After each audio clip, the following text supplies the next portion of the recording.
Kabbalah. Una visión holística para comprender la Torá. Curso impartido por el rabino Moshe Shlomo Yerushalmi. Le invitamos a suscribirse a este curso gratuito y a activar la campanita para ser notificados cuando publicamos nuevo contenido.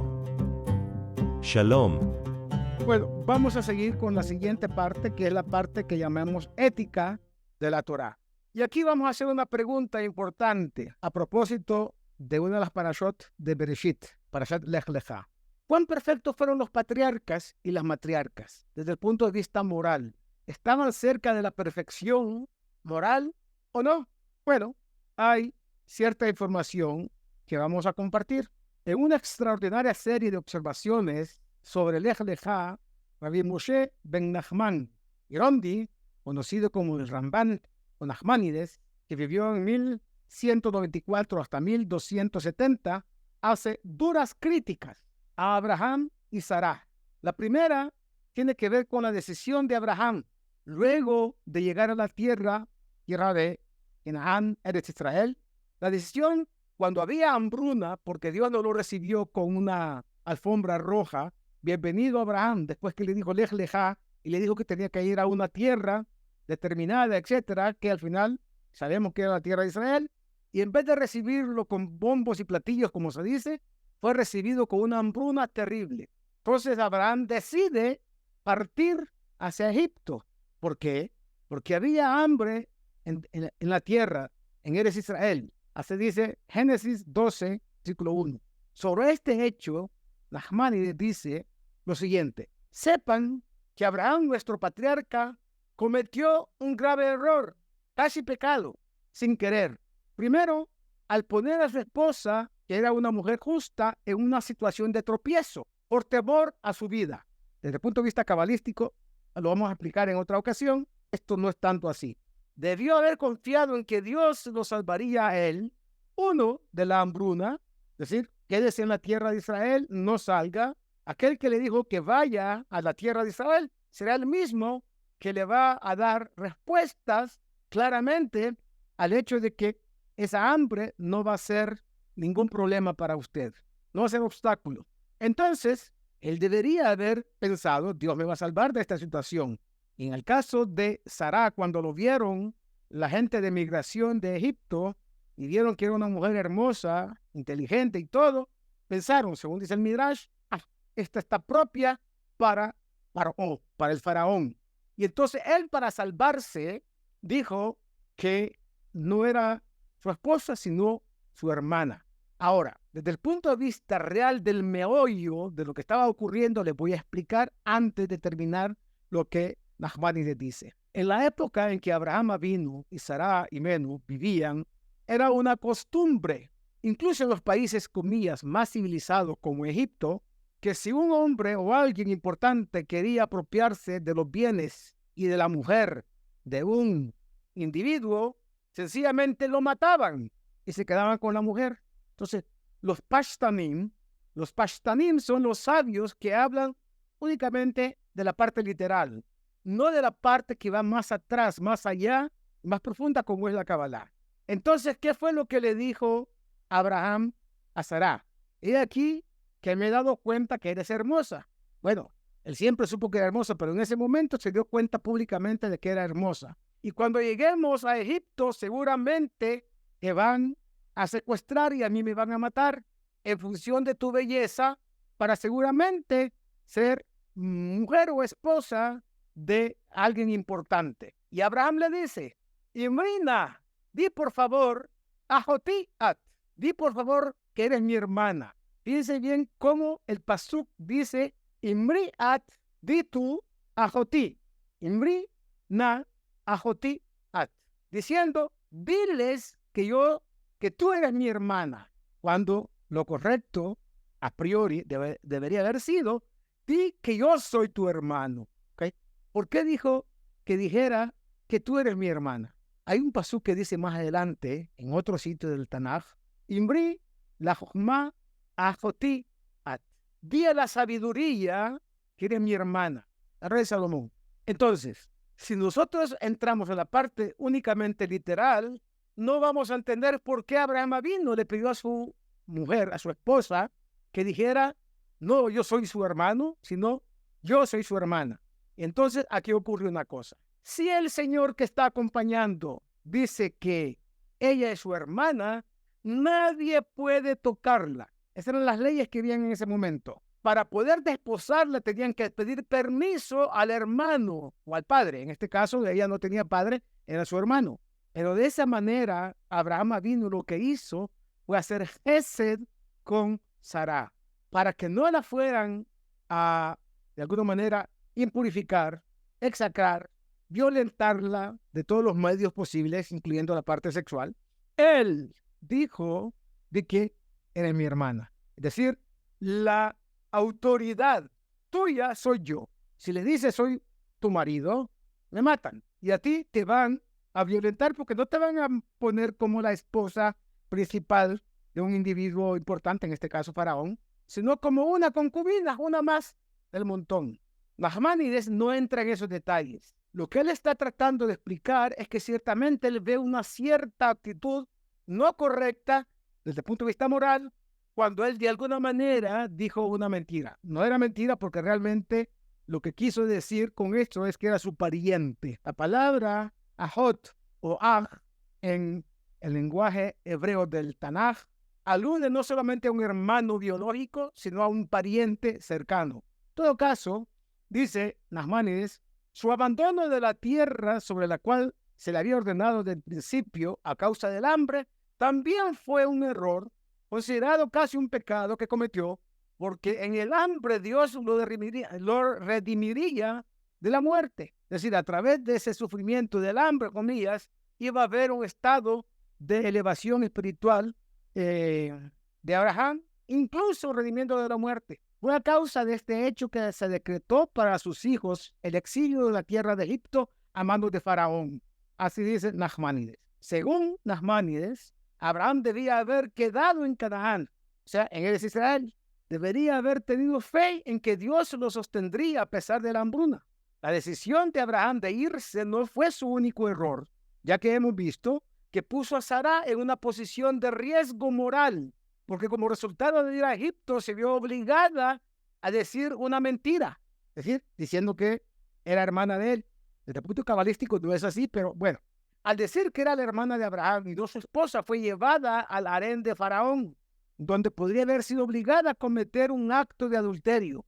Este es un juicio muy duro, más aún para la afirmación adicional de Nachmanides, de que fue debido a esa falta de fe que los hijos de Abraham fueron sentenciados al exilio en Egipto siglos después. Ramán critica también a Sara.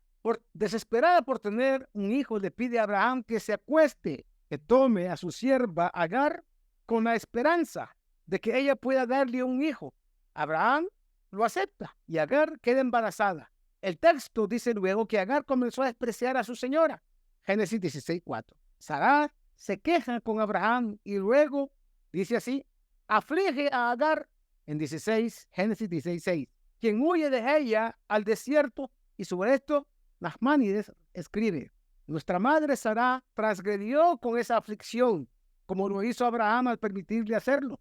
Por eso Dios escuchó su aflicción. ¿La de quién? La de Agar, que era la esclava egipcia, que le fue dada, según el Midrash, es muy interesante, porque según el Midrash era hija de Faraón, que le dio a su hija para que aprendiera la sabiduría de Abraham y de Sara. Pero no vamos a entrar en el Midrash, sino nos vamos a detener en la parte literal. Y entonces le dio un hijo que sería lo que llaman Pere Adán, un asno salvaje, para afligir a la descendencia de Abraham, es decir, el pueblo de Israel, la descendencia de Abraham y de Sara, es decir, el pueblo de Israel, con toda clase de aflicciones. Un comentario sobre Génesis 16:6. Eso dice Nachmanides. En todo caso, el juicio moral resulta más fácil de entender. La conducta de Sara parece volátil y dura. La propia Torah dice que Sara afligió a Agar. Sin embargo, Nachmanides parece estar diciendo que este episodio del pasado antiguo, el que explica el sufrimiento judío a manos de los musulmanes, los descendientes de Ismael, en una época que fue más tardía, quizás hasta nuestros días. No es difícil defender a Abraham y a Sara en estos incidentes, y otros comentaristas lo hicieron. Abraham no podía saber que Dios obraría un milagro y lo salvaría a él y a Sara de la hambruna si se quedaban en Canaán. Hay una máxima, un dicho en el Talmud que dice los Omjim aranés. No podemos apoyarnos en milagros. Uno, porque puede ser que no seamos dignos de ese milagro. O sea, no hay que esperar milagros. Hay que acudir a las herramientas que Dios nos ha dado, el rezo, las buenas acciones, hermandad entre el pueblo de Israel, etcétera, y ser ejemplo para las naciones del mundo. Entonces, tampoco podía saber que los egipcios pondrían en peligro su vida y colocarían a Sará en un dilema moral. Ninguno de los dos había estado antes en Egipto. No sabían de antemano qué les esperaba. En cuanto a Sará y Agar, aunque un ángel envió a Agar de regreso, más tarde cuando nacieron Ismael e Isaac, Sará volvió a desterrar a Agar. Esta vez, aunque Abraham protestó, Dios le dijo que hiciera exactamente lo que Sará le había dicho. Por lo tanto, las críticas de Nachmanides tienen fácil respuesta. No son críticas en realidad. ¿Por qué las hizo entonces? Seguramente Rabbi Moshe ben Nachman no hizo estos comentarios a la ligera. Creo que le impulsaba otra consideración de la justicia de la historia. Porque la justicia de la historia está interconectada con cosas que han pasado. Por ejemplo, ¿por qué los israelitas sufrieron el exilio y la esclavitud de Egipto? ¿Por qué en la época de Nachmanides los judíos fueron objeto de ataques por parte de islamistas radicales, los almohades, que pusieron fin a la edad de oro de España, que habían disfrutado bajo el gobierno más tolerante de los omeyas? Nachmanides creía, como decimos en nuestras oraciones, que por nuestro pecado fuimos exiliados de nuestra tierra. Pero, ¿qué pecados habían cometido los israelitas en los días de Jacob que merecían el exilio? También creía que las acciones de los padres son una señal para los hijos, es decir, como está escrito en Génesis 12:6, y que lo que sucedió en las vidas de los patriarcas prefiguró lo que sucedería con sus descendientes. ¿Qué le habían hecho a Ismael para ganarse el desprecio de los musulmanes? Una lectura atenta del texto bíblico señaló a Nachmanides en la dirección del trato de Sará a Agar. O sea, por lo tanto, Nachmanides se fue por el lado del tema moral, del tema ético, y le pareció que el accionar, la actitud de Abraham y de Sará no era, digamos, correspondiente al nivel espiritual de un patriarca del pueblo de Israel. Entonces, desde ese punto de vista, los comentarios de Nachmanides tienen sentido dentro de su lectura de la historia judía, pero eso también tiene sus dificultades. La Torá establece explícitamente que Dios puede castigar, comillas, a los hijos y a sus hijos por el pecado de los padres hasta la tercera y cuarta generación, como está escrito en Éxodo 34:7. Pero no más allá.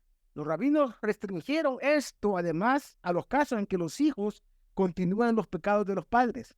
Rashi, Rabbi Shlomo Yitzhaki, que vivió entre 1040 y 1105, explica sobre Éxodo 34:7 y Jeremías 31:28 y Ezequiel 18:2, que dijeron que nadie diría más. Los padres han comido uvas agrias y los dientes de sus hijos tienen la dentera. Es decir, la transferencia de pecados a través de las generaciones es problemática tanto desde el punto de vista judío como de la ética de la Torá.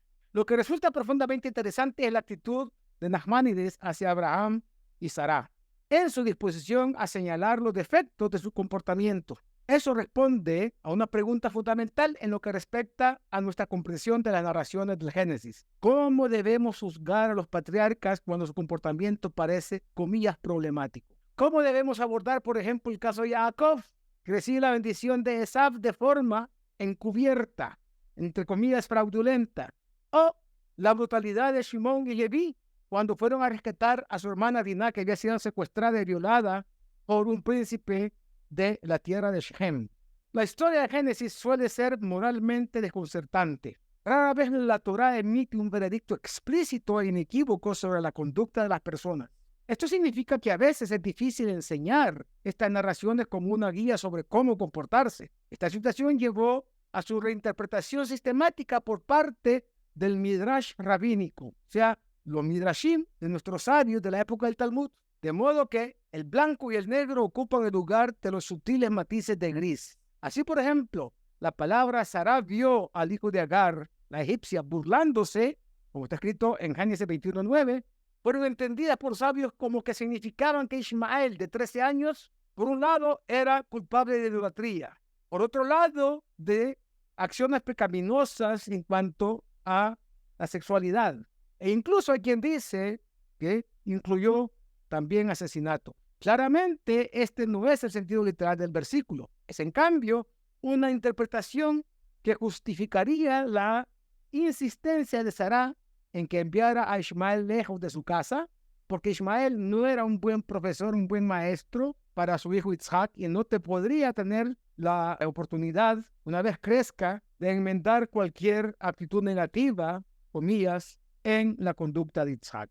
Para terminar esta parte, vamos a decir lo que dice Rabbi Tzvi Hirsch, que explica que la tendencia del Midrash a hacer que los héroes parezcan perfectos y los villanos completamente malvados se debe exclusivamente a razones educativas. La palabra Torah significa enseñanza o instrucción, y es difícil enseñar ética a través de las historias cuyos personajes están plagados de complejidad y ambigüedad. Sin embargo, la Torah pinta a sus personajes en tonos grises. ¿Por qué razón? La próxima vez vamos a dar 3 razones para eso. Si hay alguna pregunta, con mucho gusto contestamos. ¿Qué dicen? ¿Quedó todo claro? Bastante claro. Correcto. Entonces, para redondear la idea de las actitudes de héroes del Tanaj, de la Torá, Nevi'im, etcétera, no podemos extraer patrones de conducta, a menos que estudiemos claramente cuál es la interpretación exacta de esas actitudes. Por eso, de manera intencional, dice Rav Hirsch, esto aparece en la Torá y en la Biblia con matices. Hay cierta ambigüedad. Puedo actuar bien, puedo actuar no muy bien desde el punto de vista ético. No hay negros y blancos. El Midrash sí lo trae. Y la Gemara también, el Talmud va a traer también situaciones donde vamos a ver que actitudes reales de esos personajes, sin ocultar sus faltas, la totalización grande de sus actitudes fue la de un justo tzadik o lo contrario. Mientras tanto, hay situaciones que son aparentemente ambiguas. La Kabbalah da respuestas claras, de blanco y negro, pero como estamos estudiando ética, tenemos que mencionar las cosas desde el punto de vista de lo que es el Peshat, la parte literal de la Torá. Con eso me despido, deseándoles un buen Shabbat, Shabbat Shalom, buenas noticias, bendiciones, éxitos en todo. Kabbalah, una visión holística para comprender la Torá. Curso impartido por el rabino Moshe Shlomo Yerushalmi. Si te gustó el contenido, por favor obséquianos un like y suscríbete al canal.